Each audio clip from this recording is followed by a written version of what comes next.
अम्मा आयशा जिन पर तुहमत लगाई गई, अलायाज़ बिल्लाह, अम्मा आयशा ने किसी के साथ गलत संबंध किया, किसी काफिले में गए थे, अम्मा आयशा छूट गई थी पीछे। अल्लाह के नबी भी कंफ्यूज, अल्लाह के नबी भी तजब्जुब में, और आकर कह रहे कि आयशा अगर तुमसे गलती हुई है तो बोल दो, तौबा कर लो, अल्लाह तौबा करने वालों को पसंद फरमाता। तो अम्मा आयशा का दिल और टूट जाता। अम्मा आयशा कहती है अल्लाह के नबी आपको भी विश्वास नहीं है? हजरत अली, हजरत उमर ने तो यहां तक कह दिया कि अल्लाह के नबी आप छोड़िए ना आयशा को, और भी समाज की बहुत सारी बहू, बहुत सारी बेटियां हैं, आपके कदमों पर लाकर रख देंगे, आप उनसे निकाह कीजिए, छोड़िए आयशा को, एक तरफ कीजिए। लेकिन नहीं, अम्मा आयशा सिद्दीक़ा रज़ी अल्लाह ताला अन्हा को सिर्फ एक जात पर भरोसा था, एक जात पर। वो फरमाती है कि मैं सिर्फ एक ही जात पर भरोसा कर रही थी, वो जात अल्लाह तबारक व तआला की थी। क्यों? क्योंकि मैं जानती थी कि मैं बरहक हूं, मैं परफेक्ट हूं। यहां तक कि अबू बकर सिद्दीक जो अम्मा आयशा के अब्बा है, वो भी परेशानी में, वो भी सोच रहे थे कि शायद ऐसा हो सकता है, आयशा से गलती हो सकती है।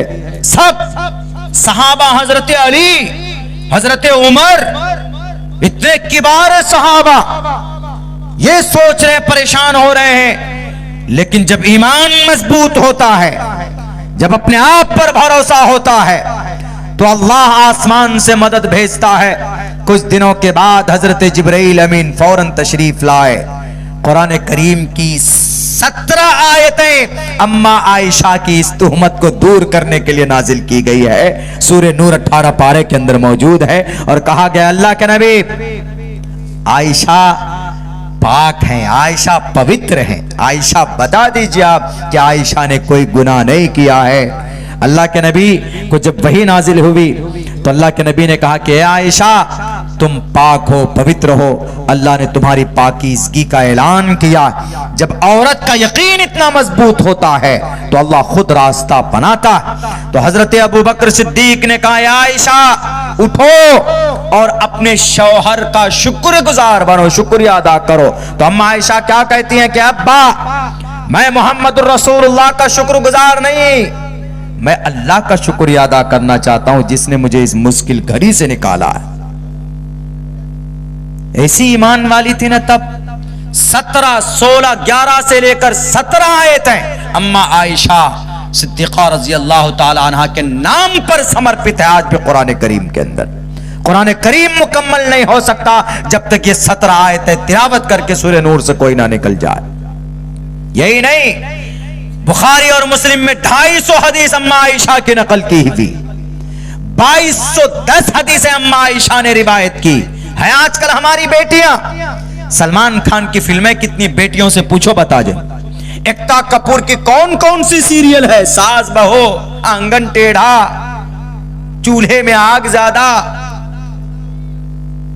ये सब देखेंगे, ये सब पता होगा। लेकिन नहीं पता होगा कि अम्मा आयशा सिद्दीक़ा ने कितनी रिवायतें नकल की है। अम्मा आयशा सिद्दीक़ा ने 2210 रिवायत नकल की है। यानी अबू हुरैरा के बाद सबसे ज्यादा हदीस अगर किसी ने मरवियात हैं किसी सहाबिया या सहाबा से, उनमें से अम्मा आयशा सिद्दीक़ा रज़ी अल्लाह ताला अन्हा का नाम आता। अल्लाह के नबी के वफात के बाद सहाबा कराम का कोई भी मसला अटकता था तो लोग फौरन, सहाबा कराम फौरन अम्मा आयशा के पास पहुंचते थे। अल्लाह के नबी अम्मा आयशा हमारा इस मसले को बता दीजिए क्या है। अम्मा आयशा इतने ज़हीन और फतीन थी, अम्मा आयशा की बरकत की वजह से तयम्मुम जैसा मसला हमें मिला। हमारे समाज की बहू बेटियां आज आप अपने ईमान का जनाजा निकालती, लेकिन जिस दिन लोगों का समर्थन मिलना बंद हो जाएगा, इनकी कुर्सी की चारों जो खंबा है कुर्सी, इनकी कुर्सी टूट जाएगी, इनको कोई संभालने वाला नहीं होगा। लेकिन अल्लाह वो है जिनकी कुर्सी हमेशा से है। अल्लाह किसी मुसलमान या किसी इंसान के वोट के आधार पर चुनकर बादशाह नहीं बना, बल्कि अल्लाह की जात वो है, वल अव्वल वल आखिर वल ज़ाहिर वल बातिन। वही अव्वल है और वही आखिर है, वही जाहिर है, वही बातिन है। कुल्लु मन अलैहा फान, दुनिया की सारी चीजें फना हो जाएगी। वयबका वजहु रब्बिका ज़ुल जलाली वल इकराम, all things will be finished from the earth, दुनिया की सारी चीजें तबाह और बर्बाद हो जाए, लेकिन एक अल्लाह की जात बाकी रहेगी। वयबका वजहु रब्बिका ज़ुल जलाली वल इकराम, इसलिए कि उसने जमीन को पैदा किया।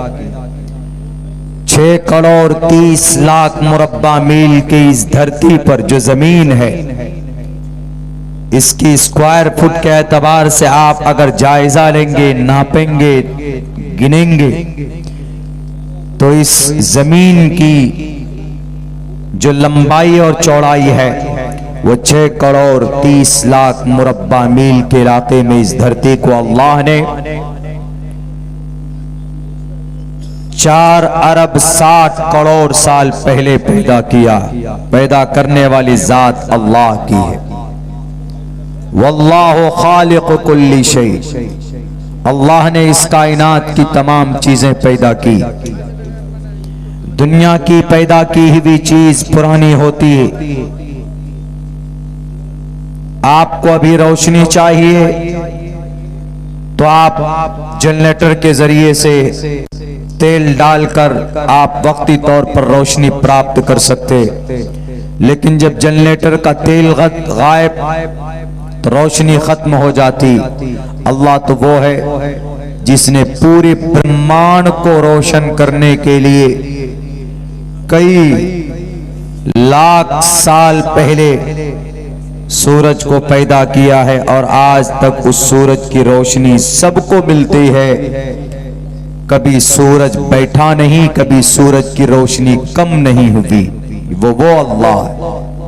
वयबका वजहु रब्बिका ज़ुल जलाली वल इकराम, इसीलिए अल्लाह को कहा जाता है इन्नल्लाह अला कुल्ली शैइन कदीर, कि अल्लाह हर चीज पर कादिर। उसी अल्लाह पर हमें विश्वास रखना है, उसी अल्लाह से हमें डरना है, उसी अल्लाह की हमें बात माननी है, उसी अल्लाह की बताई हुई शरीयत को हमें फॉलो करना है, उसी अल्लाह के भेजे हुए आखिरी नबी मोहम्मद रसूलुल्लाह सल्लल्लाहु अलैहि वसल्लम की सुन्नत की हमें इत्तिबा करनी है। अपनी जिंदगी के अंदर उनकी मेथड को लाना है, तरीके को लाना, किसी हिजड़े की नहीं, किसी डरमुंडे की नहीं, किसी शराबी और कबाबी की पैरवी नहीं करनी है, किसी बहरूपी और मजूसी की पैरवी नहीं करनी है। कोई कितना बड़ा हो सकता है लेकिन हमारे नबी के मकाम को नहीं पहुंच सकता। कोई कितनी ताकत का मालिक हो सकता है लेकिन वो अल्लाह नहीं हो सकता। अल्लाह तो वो होता है जो सिर्फ मंशा, इच्छा, ख्वाहिश होती है कि चीज वजूद में आ जाती, जिसको किसी की मदद की जरूरत नहीं होती, किसी की भी नहीं। आजकल के बादशाह को तो मदद की जरूरत, इस कहीं यहूदी हम पर कोई कार्रवाई न करते, उनकी जो सीक्रेट एजेंसी है मोसाद, कहीं उसके घर में घुसकर उसको मार न दे, डरते। इसीलिए मैं कहता हूं कि डरने की no need to be fear, डरने की जरूरत नहीं है। डरना है तो अल्लाह से डरो, किसी और से नहीं। कल कयामत में रब पूछेगा कि बता अमेरिका, तुम्हारा सुपर पावर ताकत दुनिया के अंदर तुम चलाते थे, आज किसकी हुकूमत? वहां सब बेबस होगा, लाचार होगा रब के सामने। बताओ किसकी हुकूमत? लिमनिल मुल्कुल यौम, अल्लाह ऐसे विराजमान तमाम दुनिया के हजरत आदम से लेकर जब जितने भी लोग पैदा हुए to the day of judgement, कयामत तक सारे लोग होंगे, सारे एक एक आत्मा, एक एक रूह वहां पर मौजूद होगी। सबसे रब मुखातब करेगा कि बताओ आज का बादशाह कौन? Who is the powerful man? कौन है सबसे ज्यादा ताकतवर? कहीं से कोई आवाज नहीं आएगी, सिर्फ एक ही आवाज होगी, लिल्लाहिल वाहिदिल कहार। एक तन्हा वो अल्लाह जो कहार है, जो जब्बार है, आज उसकी हुकूमत है। हमें उस अल्लाह से डरने की जरूरत। लेकिन आज हम दुनिया के चक्कर में अल्लाह से डरते नहीं हैं, गुनाह करते रहते। हमारा मुसलमान झूठ बोलता रहता है, शराब पीता रहता है, नमाज नहीं पढ़ता। ईमान के बाद जो सबसे बड़ी जिम्मेदारी है मुसलमानों पर, वो क्या है? एक तो ईमान, तो that is very compulsory. If you want to be a good and great and complete Muslim, you must to believe in only one God. आपके लिए जरूरी है कि आप एक अल्लाह के ऊपर ईमान और आस्था रखें। कोई नहीं है अल्लाह के अलावा। ये जो लोग ढोंग रचते हैं, खुदाओं के अलावा किसी और से मदद मांगते हैं, उनके सामने में सजदा करते हैं कि ये ढोंग है, ये ईमान का जनाजा है। उसकी ईमान से ही सलामत नहीं है जो रब के अलावा किसी और से मांगता है, दुआएं मांगता है, सर को झुकाता है। नॉट अलाउड टू बो their hand and their head, अपने सर को झुकाना बिसाइड अल्लाह सुब्हानहू व तआला, अल्लाह के अलावा, दैट शुड बी पेनल्टी, उसको सजा दी जाएगी। उसको मुसलमान नहीं है, इसीलिए अल्लाह सारे गुनाहों को माफ करेगा। आपने नमाज नहीं पढ़ी जिंदगी में, अल्लाह माफ कर देगा। आपने ज़कात नहीं दी है तो अल्लाह माफ कर सकता है। रोजे नहीं रखे हैं तो अल्लाह की सिफती रहीमी जोश में आएगी तो जाइए माफ। आपने और भी गुनाह किए तो मुमकिन है अल्लाह माफ कर देगा। लेकिन अल्लाह का अर्श अगर हिलता है, अगर अल्लाह ज्यादा नाराज और खफा होते हैं तो वो इस बात पर होते हैं कि अल्लाह के साथ बंदा किसी और को अल्लाह का मकाम देता है, मर्तबा देता है, तो अल्लाह तबारक व तआला को बहुत गुस्सा आता है। इसी को कुरान करीम की जुबान में कहा गया है शिर्क है। और शिर्क वो है जिसको रब माफ नहीं करता है। अगर आपने सच्चे दिल से तौबा नहीं किया तो अल्लाह इसको माफ नहीं करेगा। इन्नल्लाह ला यगफिरु अन युशरका बिही व यगफिरु मा दून ज़ालिका लिमन यशा। अल्लाह शिर्क को माफ नहीं करता। इसीलिए कई जगह पर कुरान करीम के अंदर ताकीदन कहा है कि अल्लाह की जात पर ईमान लाओ। या अय्युहल्लज़ीना आमनू आमिनू, ईमान वालो ईमान को मजबूत करो। उसका मतलब यही, उसका अर्थ यही। बैरक ईमान लाने के बाद दूसरा काम क्या करना है?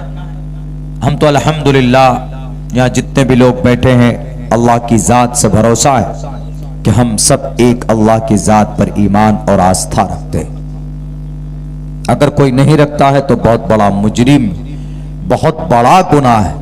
अल कबाइरु अल इशराकु बिल्लाह, गुनाह कबीरा में से है अल्लाह के साथ किसी को शरीक किया जाए। मंत्र में भी मना किया ना, मैंने पढ़ा, पहले बहुत पढ़ता था मैं इस मंत्र को। अंदंतमः प्रियो शंति संभवति मुपास्ति ततु भूय इव्यूति तमोयु संभूति आमरतः। वेद का मंत्र है। जैसे मुसलमान कुरान को मानता है वैसे हिंदू वेद को मानते। वो अलग बात है कि हिंदू अपने वेदों के उपदेश और आदेश को नहीं मानता। आज के जमाने में वो नेताओं की बात मानते हैं। नेता ने कहा, क्या कहा? तुम्हारा धर्म खतरे में है, तो सारे हिंदू समझता है कि धर्म खतरे में है। डंडा लिया, सड़कों पे आके धर्म बचाने के लिए। धर्म है कहां जी? धर्म कहां पर है जो खतरे में है? धर्म किसी घर में बंद है या किसी दुकान में है या किसी फ्रिज में डाला हुआ है जो खतरे में कोई लूटने वाला है? कहां है धर्म? ढूंढो धर्म कहां है, ढूंढ कर बताओ जरा धर्म कहां है जो खतरे में है। उसको ऐसे किसी चीज की हिफाजत करनी होती है तो लॉकर में डाल देते।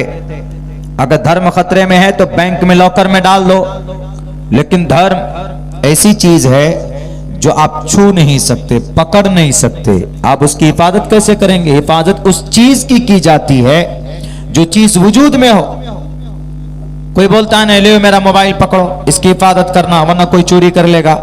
मोबाइल है हाथ में तो आप उसकी हिफाजत कर रहे हैं, लेकिन अगर धर्म की हिफाजत करनी है तो कैसे करेंगे? डंडा लेके करेंगे। ये जितने भी हमारे नौजवान हिंदू भाई आरएसएस और वीएचपी के भटके हुए नौजवान जो नारा लगाते हैं जय श्री राम, भारत माता की जय, ये नहीं बोलते, ये शराब की थैली बोलती जो गटका दिया अंदर में नेताओं ने पिलाया हुआ है। और शराब की नशा जैसे खत्म होती तो सारे वो खत्म हो जाते, उन नौजवानों के सारे नारे गायब। फिर हफ्ता 10 दिन के बाद में कहीं पर देखो कि कहीं इलेक्शन है, वहां नौजवानों को इकट्ठा किया, 100-100 रुपए दिए, 200-200 रुपए दिए, 500 रुपए दिए, लो जी शराब की थैलियां दे दो, उसके बाद नारा लगाओ। फिर शराब की थैलियां पी करके फिर नौजवान भारत माता की जय, हिंदू धर्म खतरे में है, हिंदू धर्म को बचाओ। अरे धर्म है कहां, दिखाओ। धर्म का मतलब संविधान, धर्म का मतलब एक कानून, धर्म का मतलब ईश्वर का फरमान, धर्म का मतलब परमात्मा का उपदेश, धर्म का मतलब शरीयत इस्लाम में, धर्म का मतलब कुरान और सुन्नत, धर्म का मतलब नेक अमल। और धर्म की हिफाजत तीर तलवार से नहीं होती, धर्म की हिफाजत अमल, धर्म पर अमल कर कर धर्म की हिफाजत होती। जैसे आपको नमाज की हिफाजत करनी तो आप क्या करेंगे?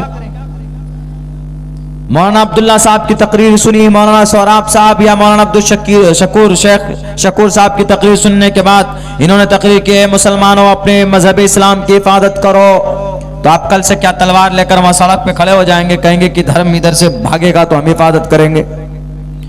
धर्म की हिफाजत करनी है तो धर्म पर अमल करना होगा। नमाज की हिफाजत करनी, नमाज हमारा धर्म है, नमाज ऑर्डर है, शरीयत है, नमाज की हमें हिफाजत करनी है तो हमें नमाज पढ़ना पड़ेगा, तब नमाज की हिफाजत होगी। वरना पूरा गांव वाला तलवार लेकर खड़ा हो जाए और यूं कहे कि हम नमाज की हिफाजत करेंगे, हम कुरान की हिफाजत करेंगे, हम सूद की, शराब की जो ममानियत है यानी शरीयत की हिफाजत हम करेंगे तो कैसे होगा? शरीयत किसी मादी चीज का नाम नहीं है। धर्म की हिफाजत धर्म पर अमल कर कर होता है, तीर और तलवार से धर्म की हिफाजत नहीं होती है। इसीलिए मनुस्मृति में शायद मंत्र है वो, भगवान धर्मस्तस्य हयाते कुरूलमा शरीरेणे शमम नासम सर्वमन्यते गच्छति। क्या कहा? यह कहा है कि धर्म, इंसान का धर्म बाकी रहता है, यानी इंसान का कर्म बाकी रहता है, इंसान का अमल बाकी रहता है।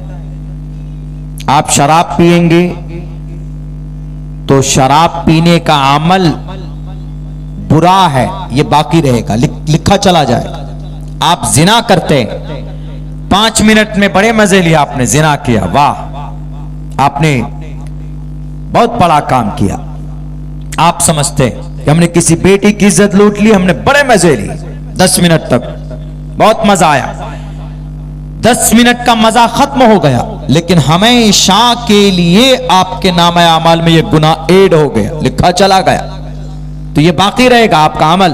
अमल बुरा हो कि अच्छा हो वो बाकी रहता है, बाकी उसकी लज्जत खत्म हो जाती है। आदमी शराब पीता है, ओहो नशे में मजा आता है, शराब पी लिया। आजकल कोई ड्राइवर बिना शराब के ड्राइवरी भी नहीं करता है। ट्रक ड्राइवर जितने भी होते हैं, रात को देखिए आप सड़कों पे ट्रक लेकर कैसे डांस करता है, कभी इधर जा रहा है कभी उधर जा रहा है, एकदम बिना शराब पिए ट्रक ड्राइवर। तकरीबन मैं समझता हूं कि 70-75% ट्रक ड्राइवर, बस ड्राइवर लोग शराब पीते हैं। हमारे हिंदुस्तान के अंदर, खुसूसन हमारे बिहार के अंदर वो अलग बात है कि शराब पर पाबंदी है, लेकिन होम डिलीवरी चालू है, होम डिलीवरी शराब मिलती है बिहार के अंदर, बड़े बड़े शहरों के अंदर। तो आदमी का अमल बुरा हो कि गलत हो वो बाकी रहता है। इसीलिए इस मंत्र में बड़ो अच्छी बात कही गई है मेरे मुखातब हिंदू भाइयों के लिए। ये पैगाम भगवान धर्मस्तस्य हयाते कुरुलमा शरीरेणे शमम नासम सर्वमन्यद्धि गच्छति। इंसान की बॉडी, इंसान का जिस्म, इंसान के सर से पैर तक ये पूरा ढांचा ये नाश हो जाएगा जमीन में मिलकर, या इसको आग के हवाले करेंगे तो जलाकर भस्म कर दिया जाएगा। लेकिन इस बॉडी ने जो अमल किया है, अगर हाथ से किसी को मारा है तो मारने वाला अमल बाकी होगा, ईश्वर के पास होगा। अगर आपने कुर्सी में बैठकर बुलडोजर चलाया है मदरसों पर, तो आपका बुलडोजर चलाने का ये गलत काम आपको कल कयामत में नजरों के सामने होगा। ये मैं नहीं कह रहा हूं, अल्लाह का कुरान भी कहता मा इंदकुम यनफदु व मा इंदल्लाहि बाक़ ला युगादिरु सगीरतन वला कबीरतन इल्ला अहसाहा। 2-3 कीड़ा तो खा चुका हूं। असल में मजबूरी है, लाइट में कीड़े आते।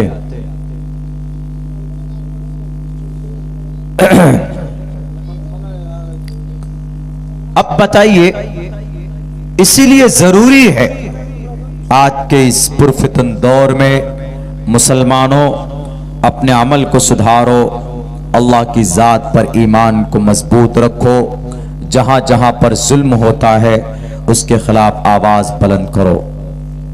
और सबसे पहला काम आपको ईमान के बाद अगर कोई करना है तो ये आपको नमाज अदा करनी है पाबंदी से। नमाज पर कोई पाबंदी मोदी योगी की तरफ से नहीं है, लेकिन हमारा मुसलमान नमाज नहीं पढ़ता। अल्लाह पूछेगा मरने के बाद, सबसे पहले यही पूछेगा, सबसे पहले रोजे महशर के जहां गुदाज बोवत अव्वली ने पुरशिस नमाज बोवत। सबसे पहला अमल आपका ईमान के बाद अगर अल्लाह पूछेगा तो नमाज के बारे में पूछेगा कि 5 वक्त की नमाज फर्ज थी 24 घंटे में। डिड यू ऑफर सलाह? डिड यू कंप्लीट सलाह every day 5 times a day? Why I created you? अल्लाह पूछेगा हमने क्यों पैदा किया था? नमाज पढ़ी? क्या जवाब देंगे हम मुसलमान? आज जो मुसलमान बुज़दिल है वो इस वजह से कि मुसलमान का अल्लाह से रिश्ता टूट चुका है। बिहार मुल्क हिंदुस्तान में 25 से 30 करोड़ मुसलमान। क्यों बुज़दिल बना हुआ है? क्यों डरता है मुसलमान? क्यों? इसलिए कि मुसलमान का ईमान कमजोर है। वरना अल्लाह ने कुरान में कहा है कि मोमिन वो होता जो कभी डरता नहीं है। क्या करेगा? जेल में डालेगा हक बात बोलने पर, नमाज पढ़ने पर। या आप नमाज पढ़ेंगे तो क्या नमाज पढ़ने पर किसी को जेल हुई है? क्या रोजा रखने पर किसी को जेल में डाला गया है? क्या शराब से दूर रहने पर किसी को जेल में डाला गया? क्या झूठ न बोलने पर किसी को जेल में डाला गया? नहीं। तो फिर क्या वजह है कि हम बुराई से नहीं बचते, पाबंदी से नमाज नहीं पढ़ते? अल्लाह के नबी अलैहिस्सलाम ने फरमाया, मुसलमानों, मन तरक सलात मुतअम्मिदन फक़द कफ़र। 2 बड़े आलिम दीन इमाम अहमद इब्न हम्बल रहमतुल्लाहि अलैह, इसहाक बिन राहवे रहमतुल्लाहि अलैह, ये इस हदीस का क्या तर्जमा करते पता है? मन तरक सलात, जो मुसलमान जानबूझकर नमाज को छोड़ता है, मुतअम्मिदन, जानबूझकर। अजान हो गई है, कोई काम नहीं है, तब भी बैठा है, छोड़ दिया। क्या? नमाज हो गई, अजान नहीं पढ़ेंगे, चलो अभी उम्र नहीं है, अभी 20 साल की उम्र हुई है, 15 साल का हूं मैं, अभी 22 साल का हूं, 25 साल का हूं, चलो अभी तो पूरी जिंदगी पड़ी है, यही समझकर छोड़ देते। जानबूझकर, मुतअम्मिदन, कॉन्शियसली, जानबूझकर मुसलमान नमाज छोड़ता है कोई मुसलमान, फक़द कफ़र। तो ये दो आलिम दीन जिनका नाम मैंने लिया, बहुत बड़े शेख हैं, बहुत बड़े फकीह हैं, बहुत बड़े मुहद्दिस हैं अपने जमाने के। ये पता क्या तर्जमा करते हैं? इसका मतलब है वो कहते हैं कि जो मुसलमान जानबूझकर नमाज को छोड़ता है वो काफिर हो जाता है। ये दोनों उलमा ने ये तहकीक की, ये तर्जमा बताया। लेकिन और उनके अलावा जितने भी फुक़हा किराम हैं, हजरात मुहद्दिसीन है, बड़े बड़े शेख हैं, उन्होंने कहा कि नहीं, वो आदमी काफिर तो नहीं होता, बल्कि उन्होंने इसका तर्जमा ये बताया है कि वो काफिरों वाला अमल किया है। काफिर तो नहीं हुआ, अलबत्ता काफिरों वाला अमल किया। लेकिन पहले जो उन्होंने कहा कि काफिर हो गया, ये भी तो तर्जमा हो सकता, मतलब हो सकता। अगर यही मतलब, यही मंशा अल्लाह के नबी की है कि काफिर हो गया, तो बताइए हम में से कौन मुसलमान है जो गांव के अंदर में मेरे ख्याल से 5% 10% नौजवान नमाज पढ़ते, ज्यादा ज्यादा 15% टोटल मुसलमान नमाज पढ़ते हैं, बाकी 85% मुसलमान तो गायब। फजर की नमाज में मस्जिद में कोई नहीं है, बस इमाम साहब नमाज पढ़ाते, बाकी हम लोग रात को गोश्त मांस मछली खाकर गधे की तरह सोते रहते। अल्लाह ने क्यों पैदा किया? वमा खलक़तुल जिन्न वल इंसा इल्ला लियअबुदून। अल्लाह ने आपको पैदा किया है, आपको पानी के कतरे से पैदा किया। पानी का कतरा है ना, मनी का स्पम, मनी का जो कतरा है पानी, उसी कतरे से आपको अल्लाह ने पैदा किया और खूबसूरत इंसान बनाया। किस लिए? आप अल्लाह की इबादत करो। अल्लाह की इबादत में सबसे पहला नंबर अगर किसी अमल का है तो नमाज का है, सबसे पहला नंबर। कितने मुसलमान हैं जो जानबूझकर नमाज छोड़ता है? क्या मोदी जी ने कोई कानून लाया कि अगर मुसलमान नमाज पढ़ेगा तो केस बुक करो? मुसलमान फजर की नमाज में जागेगा तो उनको जेल में डालो? नहीं है। नमाज न पढ़ने की वजह से अल्लाह ने इन जालिमों को मुसल्लत किया है आप पे, इसीलिए आपको जेल में डाला जा रहा, आपके उलमा को भी और आपके मदरसों को भी।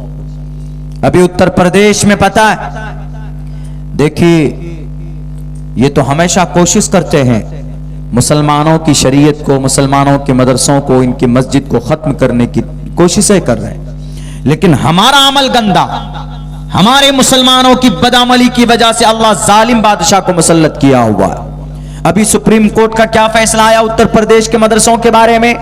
मुझे पूरा जजमेंट आपको नहीं सुनाना, सिर्फ जो असल मकसद है वो जो बात बतानी है उस पूरे जजमेंट में। अभी 2-3 महीना पहले उत्तर प्रदेश के हाई कोर्ट ने यह ऑर्डर दिया था कि मदरसा एक्ट, उत्तर प्रदेश का जो मदरसा एक्ट है, मदरसा एक्ट, वो असंवैधानिक है, गैर कानूनी है। उन्होंने ये हाई कोर्ट ने, डिस्ट्रिक्ट कोर्ट ने नहीं, हाई कोर्ट ने, यानी सुप्रीम कोर्ट के बाद, सुप्रीम कोर्ट तो सबसे बड़ा, उससे थोड़ा नीचे हाई कोर्ट होता है। हाई कोर्ट किसी भी स्टेट का बड़ा कोर्ट होता है, बड़ी अदलिया होती है। उन्होंने ये स्टेटमेंट दिया, उन्होंने कहा कि मदरसा एक्ट असंवैधानिक है। यहां कुरान पढ़ाया जाता है, यहां पर हदीस पढ़ाई जाती है, यहां पर डॉक्टर इंजीनियर पायलट नहीं बनाए जाते, इसीलिए ये मदरसा एक्ट असंवैधानिक है, इसको बैन कर दिया जाए। लेकिन गनीमत है कि अभी 3 दिन पहले सुप्रीम कोर्ट, जो हमारे भारत का सबसे बड़ा न्यायपालिका है, सबसे बड़ी अदलिया है, सबसे बड़ी अदालत, वहां के चीफ जस्टिस, जो अभी शायद गालिबन 12 तारीख को वो रिटायर होने वाले हैं, चीफ जस्टिस, उन्होंने कहा कि मदरसा एक्ट असंवैधानिक नहीं है, मदरसा एक्ट संवैधानिक है। और उत्तर प्रदेश में जितने भी मदरसे हैं, किसी मदरसे को कोई ताला नहीं लगा सकता, मदरसा चलता रहेगा। कितने मदरसे उत्तर प्रदेश में? 23,000। उनमें से 16,000 मदरसे रजिस्टर्ड है, रजिस्ट्रेशन मिला हुआ है, यानी गवर्नमेंट की नजर में, उनकी लिस्ट में। और तकरीबन इन 23,500 मदरसों में पढ़ने वाले बच्चे कितने हैं? तकरीबन 17 लाख बच्चे पढ़ने वाले। उनमें से 560 मदरसा बोर्ड का, यानी सरकार उसको फंड करती, जैसे हमारे बिहार में है बोर्ड का मदरसा जिसको बोलते हैं। बाकी 4000 मदरसों की वेरिफिकेशन होना बाकी है, उसको भी वो लोग फंड कर सकते हैं।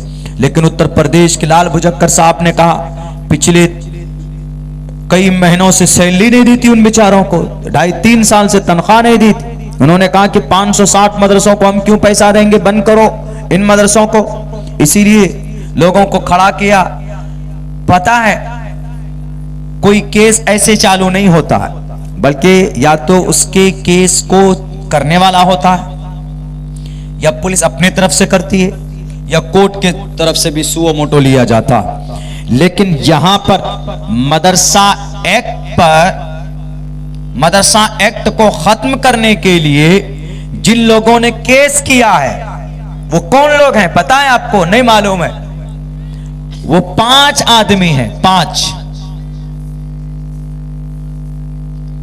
5 आदमियों में से 4 आदमी, आप क्या कहेंगे कि योगी सरकार ने शायद केस करवाया है, कोई हिंदू होगा केस करने वाला। 5 आदमी हैं मदरसा एक्ट के खिलाफ हाई कोर्ट में याचिका दाखिल करने वाला। उन 5 आदमियों में से 4 आदमी मुसलमान है, जो मदरसा एक्ट के खिलाफ, मदरसा एक्ट को बंद करना चाहता था। बताइए, जो मदरसों को खत्म करना चाहता था कौन? मुसलमान। मुझे बड़ी ताज्जुब है। हमने सोचा कि NCPCR के तरफ से होगा, चाइल्ड प्रोटेक्शन कमीशन की तरफ से होगा, लेकिन नहीं। उन्होंने मुतालबा किया था, लेकिन उनमें से 5 आदमी ने हाई कोर्ट में याचिका दाखिल की कि उत्तर प्रदेश में जितने भी मदरसे हैं, मदरसा एक्ट है सन 2004 के अंदर जो मुलायम सरकार ने इसको लाया था और बाज़ाब्ता उसका कानूनी एक ढांचा बना था, उसको खत्म किया जाए। हम तो आज तक यही सोचते थे कि शायद योगी जी के लोग खड़े होंगे, कोई शंकर खड़ा होगा, कहीं से कोई यादव खड़ा होगा, कहीं से कोई विजय खड़ा होगा, कहीं से कोई शिव कुमार खड़ा होकर के याचिका दाखिल की होगी कि मदरसों को बंद करो। इन मदरसों में कुरान की तालीम होती है, इन मदरसों में अहादीस का दर्स दिया जाता है, इन मदरसों में नबी के बारे में बतलाया जाता है, कुरान की तफसीर पढ़ाई जाती है। हमने यही सोचा था, लेकिन नहीं। जब हमने देखा कि याचिका करता दरखास्त देने वाला मुसलमान है, तो उस वक्त यकीनन बहुत ज्यादा ताज्जुब हुआ कि इस कौम को अगर सबसे ज्यादा नफरत कोई, सबसे ज्यादा नुकसान कोई अगर पहुंचाता है तो मुसलमान पहुंचाता है। योगी तो बाद में, मोदी बाद में, मिस्टर प्राइम मिनिस्टर, इसराइल बाद में, अमेरिका बाद में, पहले हम मुसलमान इस धर्म को नुकसान पहुंचाते। ये मुझे आप लोगों के सामने बात रखनी थी। लेकिन खैर,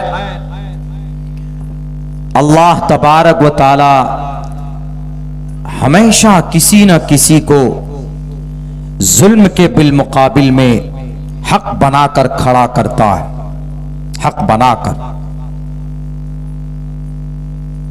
श्रीमद् भगवद गीता में है, यदा यदा ही धर्मस्य ग्लानिर्भवति भारताभ्युत्थानं धर्मस्य तदात्मानं सृजाम्यहम्।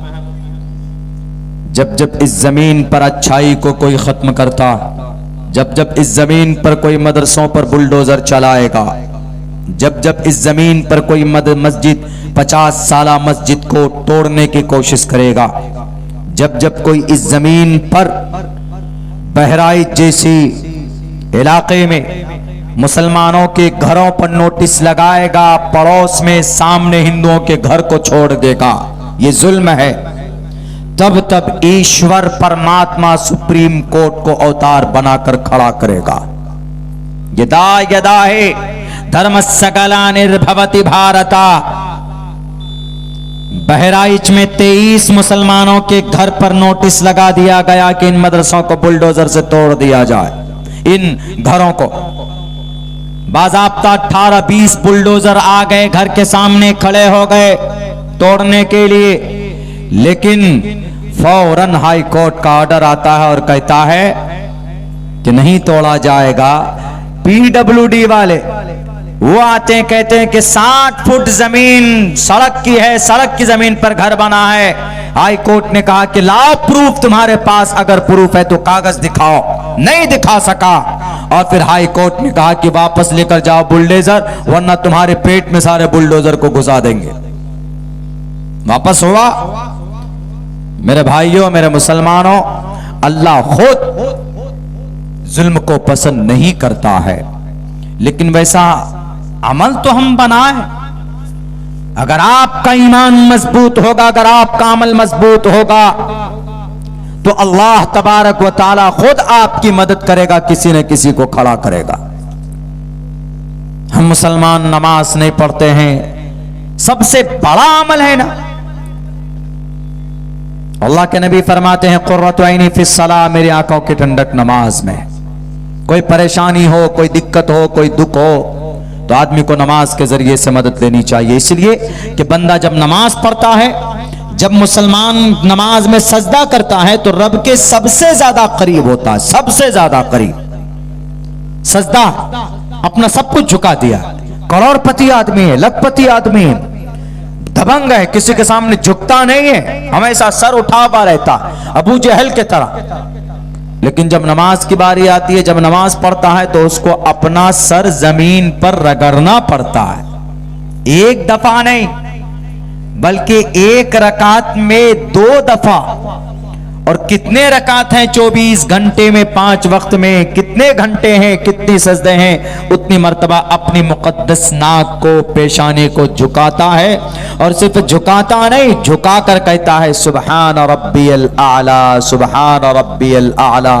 पाक है मेरा रब जो बरतर और बड़ा है, उसका नाम लेता है सुबहान रब्बियल आज़ीम। रुकू में पढ़ता, तो अल्लाह बंदे की इस अदा को इतना पसंद फरमाता है, इतना पसंद फरमाता है, फरिश्तों से कहता है ये देखो गवाह रहना, ये दुनिया में किसी से डरने वाला नहीं था, लेकिन मेरी बंदगी के लिए मुझसे डर कर देखो सजदे कर रहा है। इसीलिए कहा गया है कि अगर कोई नफिल नमाज में सजदे में अल्लाह से दुआ करता है, सजदे में अल्लाह से दुआ करता है, तो अल्लाह तबारक व तआला उसकी दुआ को जरूर कबूल करते, क्योंकि आदमी उस वक्त बेहैसियत बनकर अल्लाह के सामने दुआ करता है। आज हम में से कितने मुसलमान परेशानी होती है तो किसी डॉक्टर के पास दौड़ कर जाते, लेकिन सबसे पहले before all things you have to make ablution and definitely you have to offer 2 रकात सलाह। आप 2 रकात नमाज पढ़िए, अल्लाह से दुआ कीजिए, कुछ सदका कीजिए और फिर इलाज की तरफ भागिए, फिर दुनियावी चीज पर अमल कीजिए, दुनियावी सबब को इख्तियार कीजिए, तो इंशाअल्लाह आपकी नमाज की बरकत से और आपके सदक़े की बरकत से आपकी बड़ी परेशानियों को रब्बे जुल जलाल टाल देता। मेरे एक उस्ताद थे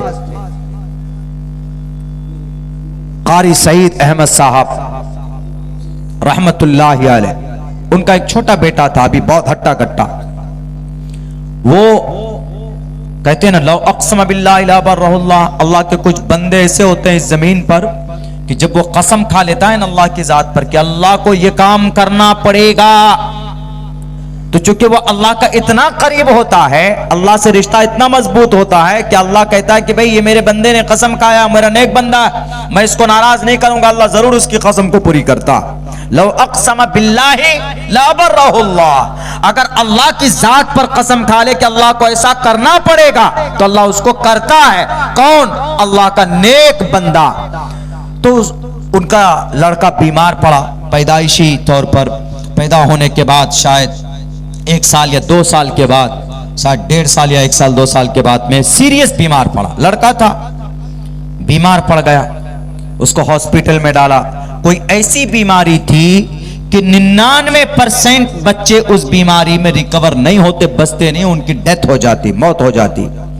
तो डॉक्टर ने कहा कि कारी साहब आप परेशान मत होइए, इस बीमारी में तकरीबन 99% केस ऐसा आज तक सामने आया है कि बच्चा बचा नहीं है, उसका डेथ हो जाता है, मर जाता है। हाँ, 1-8% अगर अल्लाह के तरफ से ही कोई ऐसा फैसला हो जाए तो बच्चा बच सकता है, वरना कोई नहीं। लेकिन आपके बच्चे की कंडीशन और भी ज्यादा खराब है, इसीलिए आप इतना पैसा मत खर्च कीजिए। कारी साहब, पता कारी साहब ने क्या कहा?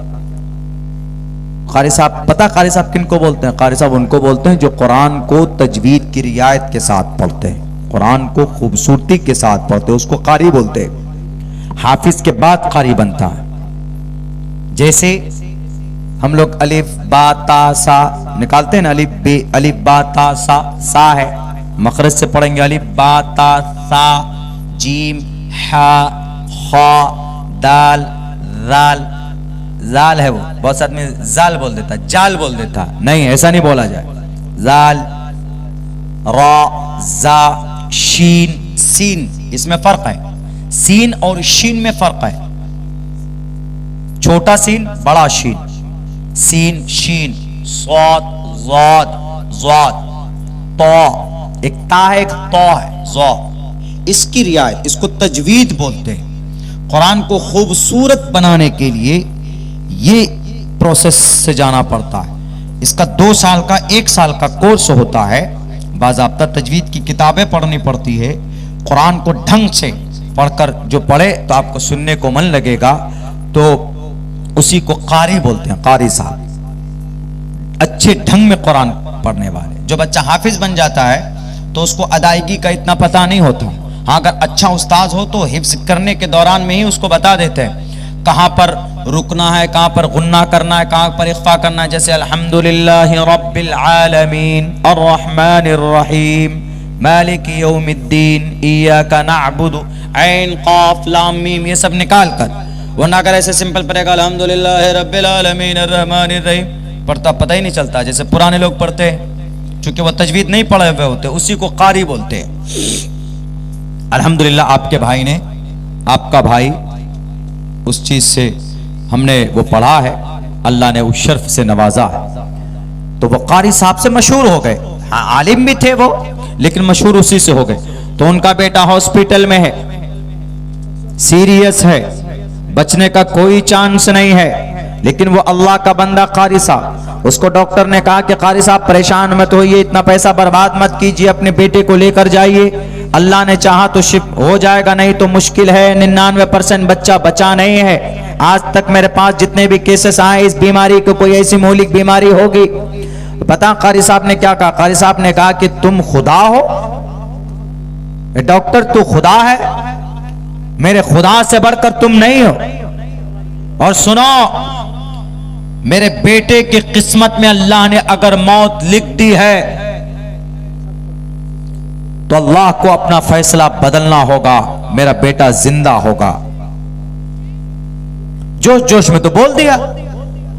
जलाली आदमी होता है ना, जलाली जिसको बोलते हैं, जलाली बुजुर्ग, जलाली अल्लाह वाले, जैसे हजरत मूसा थे, जलाली थे ना हजरत मूसा, यानी बहुत जल्दी गुस्सा आ जाता था, यानी अगर कोई एक थप्पड़ मारा तो तड़ाक से दूसरा थप्पड़।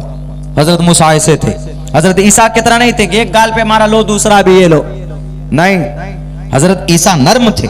अगर कोई एक थप्पड़ मारता तो हजरत ईसा बदला नहीं लेते, लो दूसरा भी मारो भैया, क्यों मार रहे हो।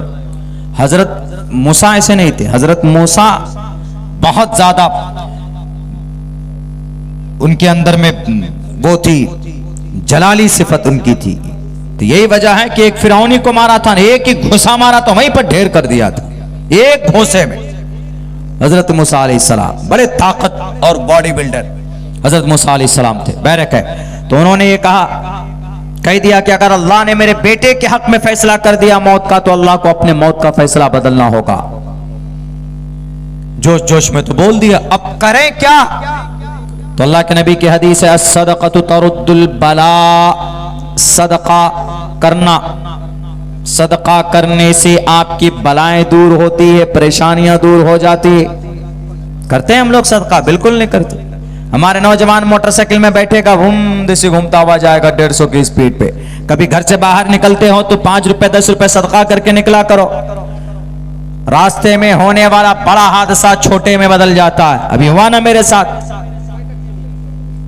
अभी इसी महीने, पिछले महीने की 20 तारीख को प्रोग्राम करके लौट रहे थे, रात को 3:30 पौने 4 बजे के करीब में 15 फीट से लेकर नीचे, सड़क के नीचे जाकर गाड़ी मेरी गिरी। और अल्लाह की जात से अल्लाह ही बचाने वाला है। अल्लाह ने जर्रा बराबर एक कतरा खून का ना मेरा बहा ना मेरे ड्राइवर का बहा। कैसे बच गए अल्लाह ही जानता है। इतनी तेज रफ्तार में गाड़ी थी, 90 और 100 की स्पीड में, और रात के अंधेरे में ड्राइवर सो जाता है तो आदमी का जनाजा निकल जाता है। मेरी गाड़ी की हालत देखेंगे तो अभी यहीं पूर्णिया में शोरूम में गाड़ी अभी भी पिछले 25-30 दिन से है, वो गाड़ी भी ठीक नहीं हुई, क्लेम में डाल के रखा हुआ है। तो हमें कवी उम्मीद है, एक तो ये है कि हमने प्रोटेक्शन के असबाब जो थे वो सब हमने लिए। ड्राइवर और मैं, हमेशा मेरी आदत है कि मैं गाड़ी पे बैठता हूं तो पहले नंबर पर मेरी सीट बेल्ट लगती है, दूसरे नंबर पर जो दुआ है हम दुआ पढ़ते हैं, अल्लाह से मदद मांग कर चलते हैं। सुब्हानल्लज़ी सख्खर लना हाज़ा वमा कुन्ना लहु मुक़रिनीन व इन्ना इला रब्बिना लमुनक़लिबून। सवारी की दुआ है ना, आप बाइक पे बैठते हैं, बस पे बैठते हैं, गाड़ी पे बैठते हैं तो ये दुआ पढ़कर बैठिए, अल्लाह से मदद करके बैठिए। हमारी अम्मी भी बहुत दुआएं करती कि बेटा सफर पे जा रहा है तो ये अल्लाह हमारे बेटे की हिफाजत फरमा, और हम वहां जलसे से दुआ करके निकले कि अल्लाह आने वाली सफर की परेशानियों से हमारी हिफाजत फरमा। अल्लाह से मदद मांगी, लेकिन उसके साथ साथ हमने सबब को भी इख्तियार किया। सबब को यह इख्तियार किया कि सीट बेल्ट हमने हाथ में बांधी, चूंकि पीछे सोया था मैं तो वहां सीट बेल्ट रहता तो उसको हाथ में लगाया, और ड्राइवर को भी हम ताकीदन सीट बेल्ट लगवाते। सीट बेल्ट लगाया तो वो भी महफूज रहा, वरना शीशा तोड़ कर निकल सकते थे हम लोग। मैं नीचे बैठकर छत पे लगा, 2-3 मरतबा खिड़की पे लगा हूं, तब भी जाकर अल्लाह ने हिफाजत की, दर्द नहीं हुआ इतना ज्यादा। बाद में 1 दिन बाद 2 दिन बाद में महसूस हुआ कि भाई फला जगह पर दर्द हो रहा। तो खैर, अस्सदक़तु तरुद्दुल बला। कहीं पर भी बाहर सफर में जाते हो तो 5 रुपए 10 रुपए किसी फकीर को दे दिया करो सदक़े की नीयत से। अगर रास्ते में कोई बड़ा हादसा होने वाला होगा तो होगा जरूर, लेकिन बड़ा नहीं होगा, वो छोटा होगा, होगा जरूर, क्योंकि मुकद्दर में है, तकदीर में है तो होना है। लेकिन अगर आपने सदका दे दिया है तो अल्लाह कहेगा होगा जरूर, चूंकि फैसला है रब का। लेकिन उससे जहां पर आपका सर फूटने वाला होगा तो आपके बदन की सिर्फ एक उंगली कट कर रह जाएगी, अल्लाह आपकी हिफाजत फरमाएगा। नबी का फरमान है अस्सदक़तु तरुद्दुल बला। ऐसे ही कारी साहब ने फौरन कहा कि अगर अल्लाह ने मेरे बेटे के हक में फैसला कर दिया है मौत का तो उनको अपना फैसला बदलना होगा। तो हजरत कारी साहब बैठे नहीं, जलाल में ये बोल कर तो आ गए वहां से, फौरन फोन किया मदरसे में और कहा हजरत नाजिम साहब से कि नाजिम साहब एक खस्सी है, पकड़िए और उसको फौरन ज़िबा कीजिए, बच्चे के नाम पर अल्लाह के लिए सदका कीजिए, मेरे बेटे के लिए। जानते थे अस्सदक़तु तरुद्दुल बला, अल्लाह के नबी की बात झूठी नहीं होती। अस्सदक़तु तरुद्दुल बला, सदका बला को दूर कर देती। तो फौरन उन्होंने उस खस्सी को ज़िबा किया। 5-10 मिनट के अंदर जब अमल करके फारिग हुए तो आधा घंटा नहीं लगा। कारी साहब एक तरफ तो दुआ भी कर रहे, बोल तो दिए वहां पर कि भाई अल्लाह को फैसला बदलना होगा। लोगों ने कहा कि कारी साहब आप काफिर बन गए, आपका ये जुमला बिल्कुल गलत है, कुरान और सुन्नत के खिलाफ है। अल्लाह का फैसला बदलने वाला अल्लाह ही होता है, आप कौन होते हैं बदलवाने वाले। और आपने ये कहा कि अगर अल्लाह ने मौत लिख दिया है तो अल्लाह को बदलना पड़ेगा, गोया अल्लाह आपके ताबे है क्या। लेकिन हदीस भी है, लो अक़सम बिल्लाही, अगर कोई अल्लाह का नेक बंदा, अल्लाह जिससे मोहब्बत, जो अल्लाह से मोहब्बत करता, मन कान लिल्लाहि कान अल्लाहु लहु, जो अल्लाह के लिए होता है अल्लाह उसके लिए हो जाता। मन कान लिल्लाहि कान अल्लाहु लहु, लो अक़सम बिल्लाह, अगर वो कसम खा ले अल्लाह की जात पर कि अल्लाह तुम्हें ये काम करना पड़ेगा, ये अल्लाह तुम्हें आज बारिश करनी पड़ेगी, तो अल्लाह अपने बंदे की रजा के लिए लअबर्रअहुल्लाह, उसको पूरा फरमाते हैं। 25 से 30 मिनट नहीं गुजरा था कि डॉक्टर ने बुलाकर कहा कि कारी साहब आइए जरा इधर आइए, ये तो मिरेकल हो गया, ये तो मौजज़ा हो गया, आइए। कहा क्या हुआ? कहा देखिए आपका बेटा बैठकर खेल रहा है। वो बच्चा जो आईसीयू में था, वो बच्चा जो महीनों से बीमार था, वो बच्चा जो ऑक्सीजन में चल रहा था, और वो बच्चा 10-15 मिनट के अंदर अंदर अल्लाह तबारक व तआला शिफा देता है। सदक़े की वजह से, दुआ की वजह से, दुआ की अल्लाह के उस बंदे ने और सदका किया, कुरान और शरीयत के खिलाफ काम नहीं किया, बल्कि जो प्रोसेस अल्लाह के नबी ने बताया उसको फॉलो किया। तो जो डॉक्टर 1 महीने से परेशान था, मेडिसिन देकर, दवाई देकर जो बच्चा ठीक नहीं हो रहा था, उस बच्चे को 25 से 30 मिनट के अंदर अल्लाह ने शिफा दी। तो इससे साफ पता चलता है कि अगर आपका ईमान मजबूत है, यकीन मजबूत है, तो जमीन पर आप दुआ करोगे तो आसमान पर अल्लाह आपके दुआ का फैसला करेगा। किसी घर में बेटा नहीं है तो उसकी बेटियां आर्मी में है। आजकल हमारी बेटियां मोबाइल में हेलो, रात को 12 बजे हाउ आर यू, रात को 2-2 बजे तक नौजवान चौराहे पर बैठकर अपनी अपनी गर्लफ्रेंड से बात करता। गर्लफ्रेंड नहीं है वो कबर फ्रेंड है। तुम्हारी जवानी की मौत है वो। वक्ती तौर पर उसकी आवाज पर मर मिटते हो। कहते हो कि मैडम चांद पर चढ़ जाऊंगा, तारे तोड़ कर लाऊंगा। हालांकि इतना बुज़दिल है, उसको कहिए रात को 12 बजे घर के छत पे नहीं चढ़ पाएगा डर से। लेकिन है ऐसा बना हुआ सिस्टम हमारे समाज की बेटियों का भी। जवानी बर्बाद करते फिर रहे हैं। समाज की बहु बेटियां बर्बाद होती जा रही इस मोबाइल के चक्कर में, इस अट्रैक्शन के चक्कर में। कोई इजाजत नहीं है इस्लाम के अंदर।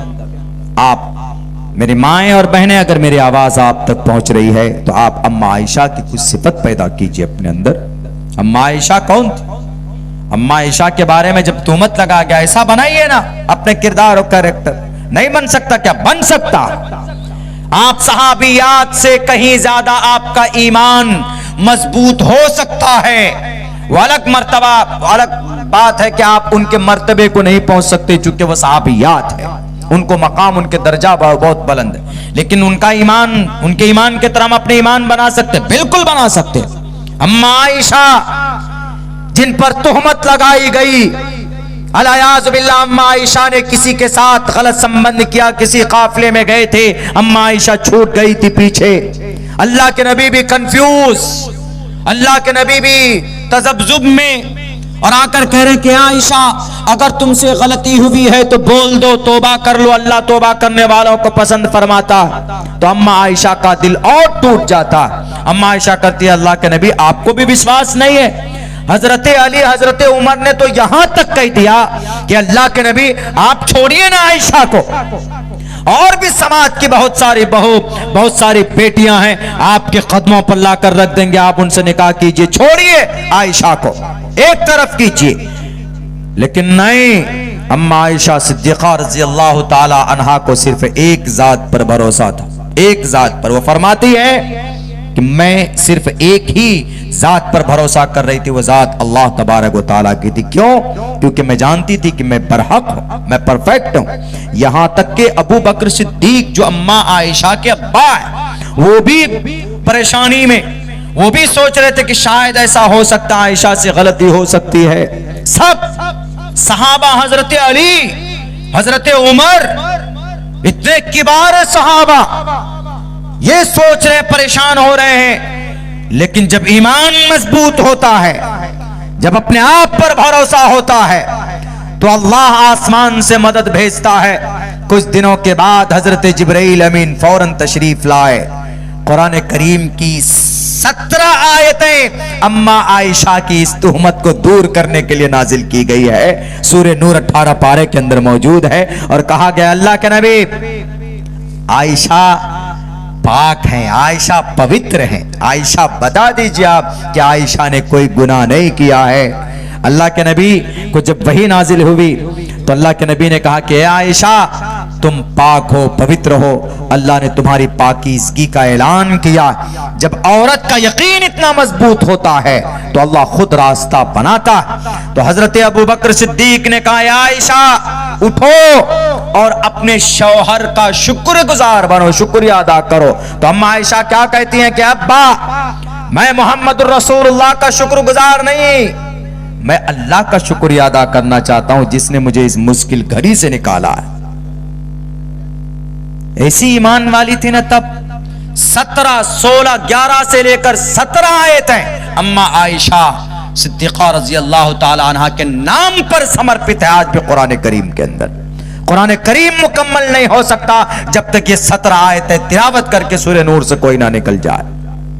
यही नहीं, बुखारी और मुस्लिम में 250 हदीस अम्मा आयशा की नकल की हुई, 2210 हदीसें अम्मा आयशा ने रिवायत की है। आजकल हमारी बेटियां, सलमान खान की फिल्में कितनी बेटियों से पूछो बता जाए। एकता कपूर की कौन कौन सी सीरियल है, सास बहू, आंगन टेढ़ा, चूल्हे में आग ज्यादा, ये सब देखेंगे, ये सब पता होगा, लेकिन नहीं पता होगा कि अम्मा आयशा सिद्दीक़ा ने कितनी रिवायतें नकल की है। अम्मा आयशा सिद्दीक़ा ने 2210 रिवायत नकल की है। यानी अबू हुरैरा के बाद सबसे ज्यादा हदीस अगर किसी ने मरवियात हैं किसी सहाबिया या सहाबा से, उनमें से अम्मा आयशा सिद्दीक़ा रज़ी अल्लाह ताला अन्हा का नाम आता। अल्लाह के नबी के वफात के बाद सहाबा कराम का कोई भी मसला अटकता था तो लोग फौरन सहाबा कराम फौरन अम्मा आयशा के पास पहुंचते थे। अल्लाह के नबी, अम्मा आयशा हमारा इस मसले को बता दीजिए क्या है। अम्मा आयशा इतने ज़हीन और फतीन थी, अम्मा आयशा की बरकत की वजह से तयम्मुम जैसा मसला हमें मिला।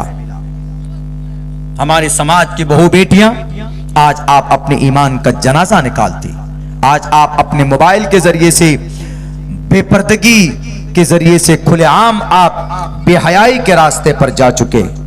इसीलिए मैं गुजारिश करता हूं कि इस पुरफितन दौर में अगर अल्लाह का कुर्ब चाहिए, अल्लाह की मदद चाहिए, तो हमें मेहनत करने की जरूरत है। बिना मेहनत के कुछ नहीं होता, मेहनत करनी पड़ेगी। वो मेहनत ये है कि अल्लाह ने जिस मकसद के लिए हमें और आपको भेजा है उस मकसद पर हमें उतरना होगा। और उनमें सबसे पहला नंबर पे पहला काम जो आता है डेली में वो यह है कि नमाज अदा करनी पड़ेगी पाबंदी से। नमाज के अंदर एक सिफत है अल्लाह ने रखी है कि अगर कोई आदमी गुनाह भी करता है, झूठ बोलता है, चुगलखोरी करता है, शराब पीता है, लेकिन पाबंद सलात है, नमाज पढ़ता है, तो नमाज ये कहती है कि तुम मुझे पढ़ो तो सही, सही ढंग से पढ़ो तो तुम्हारी शराब पीने की आदत मैं खत्म कर दूंगी। तुम झूठ बोलते हो, मुझे ढंग से अदा करो, मेरे अंदर वो कैपेसिटी है, वो क्वालिटी है कि तुम्हारी बुरी आदतों को खत्म कर सकती हो।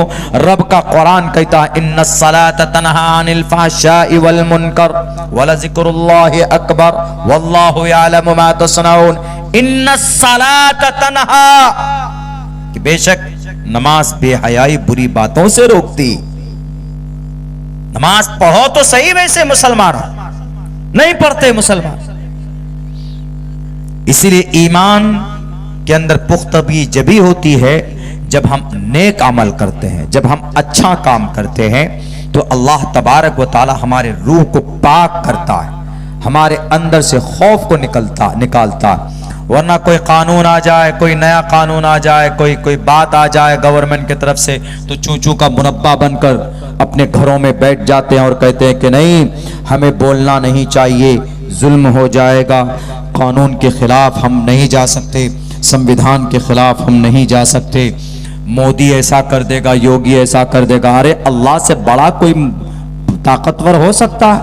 ये मोदी, योगी, इसराइल, अमेरिका की क्या हैसियत है अल्लाह के सामने? ये तो बोलकर भी झूठ बोल कर अपनी गद्दी पर बैठे हुए झूठ बोलते हैं, लोगों से झूठे वादे करते हैं। लेकिन अल्लाह तो वो है कि किसी से झूठ नहीं बोलता, अल्लाह ना किसी पर जुल्म करता। बादशाह लोग तो आजकल जुल्म करते, लेकिन अल्लाह ने किसी पर जुल्म किया बताए? किसी पर जुल्म अल्लाह नहीं करता है। वमा रब्बुका बिज़ल्लामिल लिल अबीद, अल्लाह अपने बंदों पर कभी जुल्म नहीं करता है, कभी भी जुल्म नहीं करता। इंसान की हैसियत के एतबार से उसको परेशानी में, आजमाइश के लिए डालता है। इसलिए भारत के मुसलमानों, अगर आप माशरे की इस्लाह चाहते हो तो खुसूसन दो तबकों से मुखातब होगा। एक समाज का नौजवान तबका, नौजवानों में हमारे नौजवान लड़के और नौजवान लड़कियां, आप इस मिल्लत की तकदीर हैं, आप इस मिल्लत की रीढ़ की हड्डी। अगर आपके अंदर दीन की मोहब्बत ना हो, शरीयत की मोहब्बत ना हो, अगर आपके अंदर पाबंदी सलात ना हो, अगर आप 5 वक्त की नमाज कसरत से न पढ़ते हो तो आपको जिंदा रहने का कोई अधिकार नहीं है। आपको मुसलमान बनने का, कहलाने का अपने आप को कि मैं मुसलमान हूं, कोई फायदा नहीं है। अल्लाह आपकी जवानी की इबादत को बहुत पसंद फरमाता। कौम की तकदीर बदल सकती है। सहाबाए कराम जवान थे, अल्लाह के नबी की दीन से मोहब्बत की थी। हजरत अली की 12 साल की उम्र थी, कोई बूढ़े नहीं थे। हजरत उमर फारूक 26 साल की उम्र में, हजरत उस्मान 20 साल की उम्र में, हजरत अबू बकर सिद्दीक 35 साल की उम्र में, और भी बहुत सारे, हजरत अब्दुल्लाह इब्न मसूद, हजरत अब्दुल्लाह इब्न अब्बास 16 साल की उम्र में, मुआज़ मुअव्विज़ अबू जहल का खात्मा करने वाला 13 और 14 साल की उम्र में। बताइए, ये वही उम्र में ना जिस उम्र में हमारे बच्चे पबजी गेम खेलते, हमारे बच्चे सोशल मीडिया में पेज बनाकर वीडियो बनाते हैं सिर्फ इस मकसद के लिए कि हम पैसा कमाएंगे। अगर इस मकसद के लिए कोई सोशल मीडिया का इस्तेमाल करता है, नाजायज और हराम है। अगर कोई दीनी काम के लिए भी मीडिया पेज बनाता है या फिर पैसा कमाने की गर्ज मकसद है, यहां बहुत सारे यूट्यूबर हैं, पूरे भारत में जाता हूं अल्हम्दुलिल्लाह, ज्यादा प्रोग्राम मेरे बिहार से दूर ही होते, बहुत मुश्किल से 1-2 प्रोग्राम में शरीक होता हूं। आपकी शायद ये कटिहार में ये मेरा पहला प्रोग्राम है और शायद एक प्रोग्राम बिल्कुल लास्ट में होगा, फरवरी के अंदर होगा। अभी आज उन्होंने तारीख लिखाई, वरना मेरा प्रोग्राम उमूमन उत्तर प्रदेश में, महाराष्ट्र में, तेलंगाना में, उड़ीसा में, बंगाल में। मैं आज यहां पे हूं, कल इस वक्त मेरी तकरीर जिला बस्ती उत्तर प्रदेश में हो। परसों हमारी तकरीर यही नहीं, परसों हमारी बिजनौर के अंदर 11 तारीख को बिजनौर, यहां नहीं उत्तर प्रदेश में, वही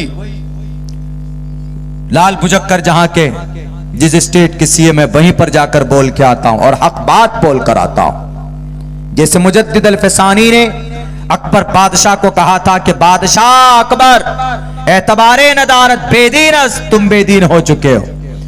यही बात हम भी बोल कर आते हैं कि मिस्टर लाल बुजक्कर साहब, आपका कोई एतबार नहीं। हमारे मदरसों को बंद करने से आपका हिंदू धर्म नहीं फैलेगा, बल्कि हमारे मदरसों से दुनिया आबाद है। मदरसों से शरीयत निकलती है और शरीयत की वजह से ईमान जिंदा होता है, और ईमान वाला बाकी है तो अल्लाह सूरज को उगाता है, वरना ईमान खत्म तो सूरज को स्टॉप होने का ऑर्डर होगा, दुनिया खत्म हो जाएगी। आपके किसी मंत्र में वो ताकत नहीं है कि जो पढ़कर आप सूरज को सूर्य उदय कर सको। मन घड़त इबादत करके आप रब को, परमात्मा को खुश नहीं कर सकते। कल एक बहुत बड़ा त्योहार था, किनका? हिंदू भाइयों का, छठ पूजा। हमने पिछले 2 दिन से हमने इसके ऊपर हमने सोचा तहकीक करते, मेरी आदत है कोई नया मसला आता है तो हम उस पर तहकीक करते। जब हमने इस पर तहकीक की, छानबीन की, तो हमको किसी शास्त्र में छठ पूजा नहीं मिला, बल्कि छठा मैया एक देवी का नाम छठा मैया, मुंगेर के अंदर में उनके नाम का एक मंदिर है। ये पूरे भारत में भी नहीं मनाया जाता, सारे हिंदू नहीं मनाते, सिर्फ बिहार में मगध है, मिथिला है, ये सीमांचल के एरिया में धूमधाम से मनाते। और इस छठ में जो सबसे बड़ा काम करने का है वो क्या है?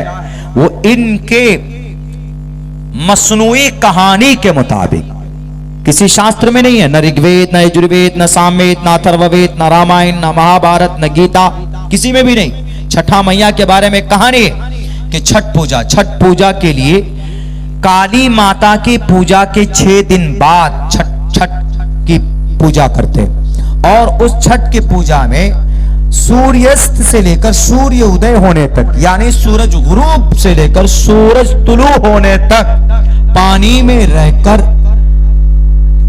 छठा मैया के नाम का माला जपना है और उपवास रखना है। उपवास, कोई उपवास नहीं रखता छठ के मौके पर, तो सब एकदम शराब पीकर डांस करते। हमारे हिंदू भाई जैसे मुसलमान नौजवान रोजे के महीने में खा खा कर होटल में पर्दा गिराकर खाते, पेट भर कर आते और घर पे आके बोलते हम रोजे से।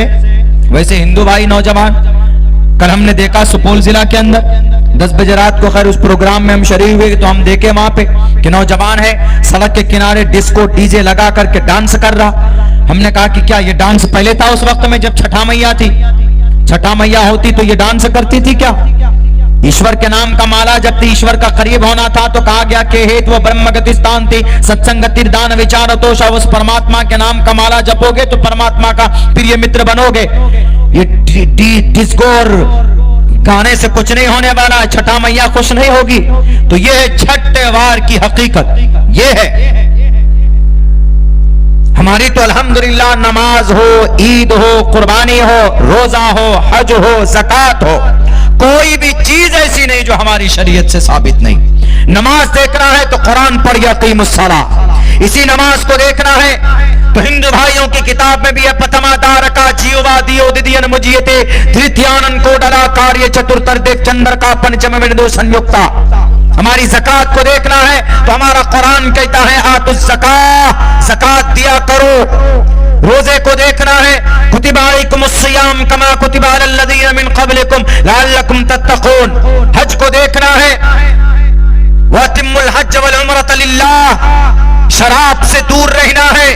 इन्नमल खम्रु वल मैसरु वल अंसाब वल अज़लाम रिज्सुम मिन अमलि शैतान, शराब शैतान का अमल है। नबी का फरमान वला तशरिबिल खमर फइन्नहा मिफ्ताहु कुल्लि शर्रिन। दूसरी हदीस अला इन्नल खमर कद हुर्रिमत, शराब बैन कर दिया गया इसलिए कि वह गंदी चीज है। हमारा कोई भी हुक्म कुरान और शरीयत के हुक्म के बगैर नहीं है, कहीं ना कहीं किसी न किसी शक्ल के अंदर मौजूद। समाज की बेटियां पर्दे में है, कुरान कहता वक़र्न फी बुयूतिकुन्न वला तबर्रजन तबर्रुजल जाहिलियतिल ऊला। औरत को मार्केट अकेले नहीं जाना चाहिए। समाज की बेटियों बाल खोल कर जो तुम मटक कर जाती हो ना बाजार में, अपनी खूबसूरती को दिखाते हुए, अल्लाह के नबी फरमाते आला इन्नल मराता औरतुन इदा खरजत इस्तशरफहा शैतान, रवाहु तिर्मिजी। नबी फरमाते हैं कि औरत पर्दे की चीज है, पर्दे में रहना चाहिए, उसका बाल नहीं दिखना चाहिए। अगर बाल दिखा, चेहरे की खूबसूरती दिखी तो पता क्या हश्र होगा? जो डॉक्टर अहाना का हुआ कलकत्ता में, 5 मरतबा उसकी इज्जत लूटी गई।